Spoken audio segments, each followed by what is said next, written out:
Most people feed into their false perception of self-awareness. What do I mean by that? Well, when someone is supposedly self-aware, they're focused too much on themselves. And so that will cause overthinking. They'll be stuck in their head. And you can often see this from the outside. If you really pay attention to a person, you'll see the mental battle they have in their head in the physical world. They're unsure of themselves. They move back and forth. They go to grab something, but they take their hand away. Basically, they're too cooped up in their own head. Like I said, this is most people. It shouldn't be you. See, true awareness is being aware that you're in your own head, that you shouldn't be in your own head. You should be able to be as free as you want to, free from the restraints of your subconscious. You should be able to move freely without worrying about what people think about you, to be as God intended, and to dance like no one's watching. Like I said, most people are too cooped up in their own head about themselves to worry about you. But what makes you any different? Why are you focused on that small stain on your shirt that nobody sees? Why are you focused on each strand of your hair being in the right place? Why are you worried about if you look too big in your clothes or too small in your clothes? Does this stuff really matter? Because in the end, it's just chaining you down. It's wasting mental energy that you could be spending on having a good time, on doing the work, on getting the task done.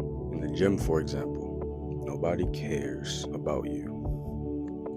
I don't mean that in a literal sense, but nobody's looking at you and judging you. You'd think the gym would be the best place for judgment. No.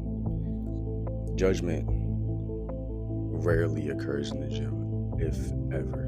And so if you're messing with the weights or on a new machine and you don't know how it works exactly, figure it out. Don't worry about what others are thinking about you. You're learning. That's human. It's supposed to happen. And anybody who judges you for learning is simply unaware. You cannot blame them for being unaware. All you can do is ignore them. Ignore those thoughts in your head that tell you, oh, he's side-eyeing me or she doesn't like me. You don't even know that most of the time. You don't even know. If you have these thoughts, you can guarantee others have these thoughts too, which means they're so cooped up in their head about themselves, just like you. And so when I say dance like no one's watching, it's about liberation, freeing yourself from the subconscious chaining of your mind, of your actions, of your reality. We all can be free, but it starts when we make freedom the conscious decision. When we become aware of these chains, we can start to break them. And trust me, it feels great being free, not worrying about what people think of you. It feels great being able to be yourself, to express yourself freely in any way you choose. There's nothing like it.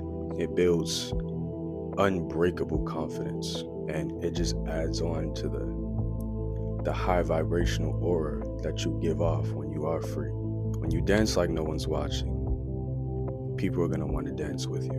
And when you don't care who's watching, when you don't care about judgment, you can be free. Embrace infinity. Later.